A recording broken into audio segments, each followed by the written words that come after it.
Hey everybody, this is Reverend Sam.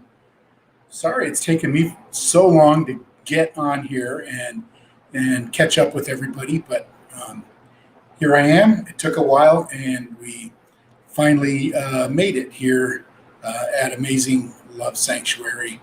Um, so anyway, this is Living in Love and Grace with Reverend Sam. It's also a broadcast from the my office here at Amazing Love Sanctuary, and I think we're ready to get back on track. So thank you for being here. Thank you for joining me. Make sure you pass this, share this with other people. Kind of share it on your Facebook pages, or make sure you also uh, subscribe to us. We have YouTube, so get on our YouTube channel and subscribe to our YouTube channel. So hopefully I can stay on top of this, and we can get some good strong uh, sharing going on in this video and on this format, and help keep you guys encouraged and supported and lifted up. I know, hey, we're in tough times. This is we got a lot of good things happening. People are getting vaccinated. However you feel about that, that's kind of between you and and God, and or whoever you're answering to, or just in your own self. But here we are, and so it's kind of a tough road to hoe, and we're going to get there. We're going to get wherever we need to be. I hope the tempers or the struggles that are going on out there are kind of calming down, and people can focus on what's important in their lives and stuff. So, but I want to talk a little bit today, not very long, about compassion. Compassion, and what that means. In Scripture, Jesus is called the man of sorrows, and it kind of really refers to his personality of being moved from deep within himself, and over the lostness of the world and people around him, the sheep, and the thing is to remember that he feels what you feel, feels what I feel. And I just have always been touched by compassion, and what compassion means to you, and what it means to me, and how we relate to each other. And it's easy to be angry at people, but it takes a lot more to be moved by compassion, and looking at people with their own personal failures and their own struggles, and realizing that we've been called to care for one another, to love one another, to support one another, and being called to compassion is part of the spiritual journey, the spiritual walk that each of us daily learns how to walk. And sometimes it's a struggle. I'm not saying it's easy. I don't have all the answers. Sometimes we fail miserably when it comes to being moved with compassion and responding compassionately. It's easy to lash out, and it's easy to respond in anger and to hurt somebody. And it takes a lot more to respond in compassion. I was reading a statement from a 15th century mystic, Meister Eckhart, who wrote about the compassion of God. Wrote, "You may call God love, you may call God goodness, but the best name for God is compassion." Let me read that again. This is written by a 15th century mystic, Meister Eckhart. You may call God love, and I like to do that. You may call God goodness, but the best name for God is compassion.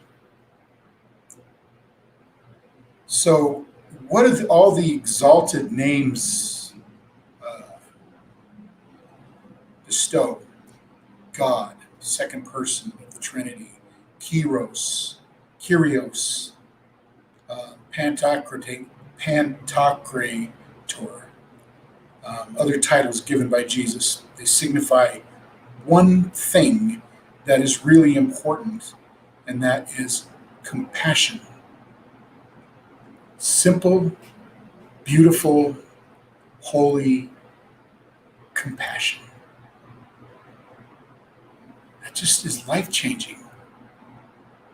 It's life changing to walk into that place in our lives where we're moved by compassion and not moved by anger and not moved by vindictiveness, but to be moved by love and acceptance and forgiveness.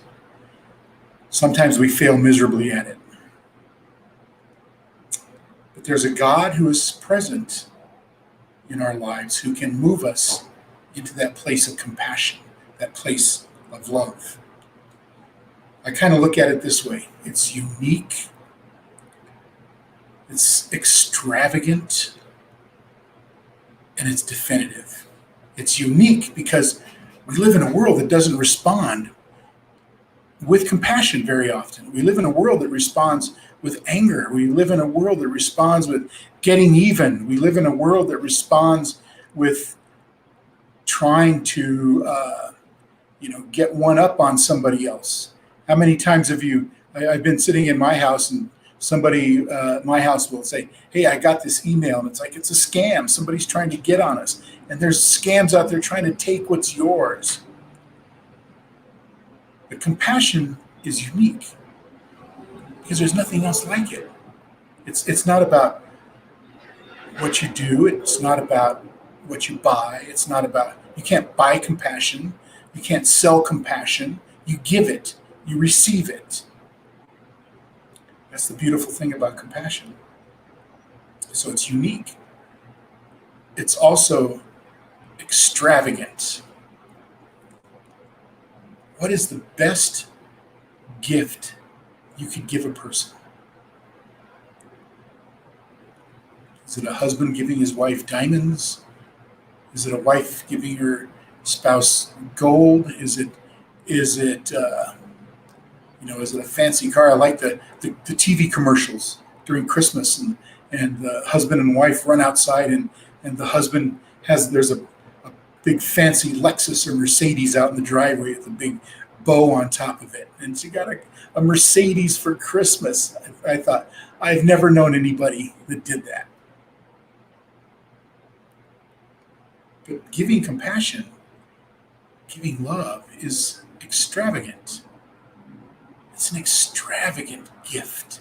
It's a beautiful gift to give compassion. So what do you think when we see a person homeless or a broke person who's broken? I see a person in the need of compassion.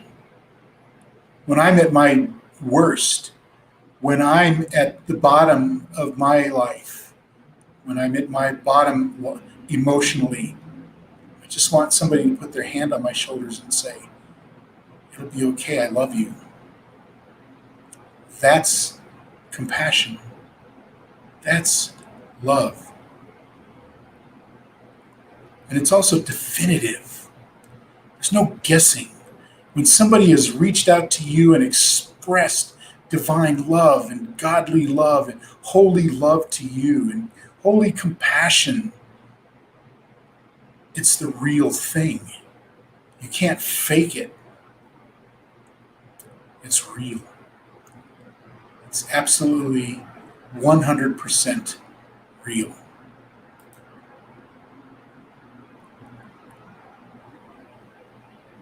I think that's something that each one of us need to understand, is the beauty of divine compassion, is the power of divine compassion to change lives, to heal lives, to open our heart to grace, grace that is abundant and real and living. That, brothers, sisters, my friends, my siblings, is divine compassion. And it comes from deep, deep within us. It's just something that is just comes. You can't buy it. You can't wear it. You can't go get a new stash of it. It comes from deep inside of your heart to be moved with compassion. Now, I have to tell you, I don't believe it's easy. I believe it's one of the most difficult things in the world to do and to be. It's the one area where we can fail miserably, where we can respond with anger, where we can respond with being unfair. We can respond with words that hurt rather than heal. But it's my prayer for my own life that I would learn how to speak more compassion into a situation and less anger and less fear. It's my hope and my belief that good things will happen in a person's life. One of the things that I wear regularly is a cross that has the picture of, it's a carving of Jesus with finding the one lost sheep. That's compassion. He left the 99 and went to find the one lost sheep. Are you the one lost sheep? The heart of compassion reaches out to that one lost sheep. I read a story today of a guitar player that played on the streets. And he had a beat up old guitar. But people would come from miles to hear him play on the streets. And they were moved by his words of compassion. They were moved by the beauty of his voice and his song, and his skill on the guitar, this old beat up guitar, but they were moved by it. Because he expressed compassion through his voice, through his music, through his talent. So that's my hope for each one of us today, that we would find a place in our hearts for compassion and be moved to compassion.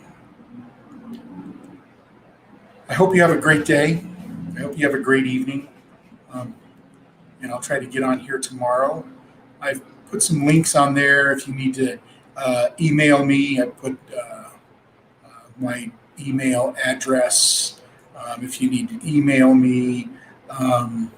Join us on, Living in Love and Grace, Amazing Love Sanctuary. You can support us through that. And I think that, my goal is to be a blessing to you. So I hope you find this a blessing and an encouragement.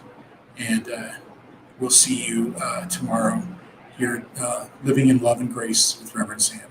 Have a great evening.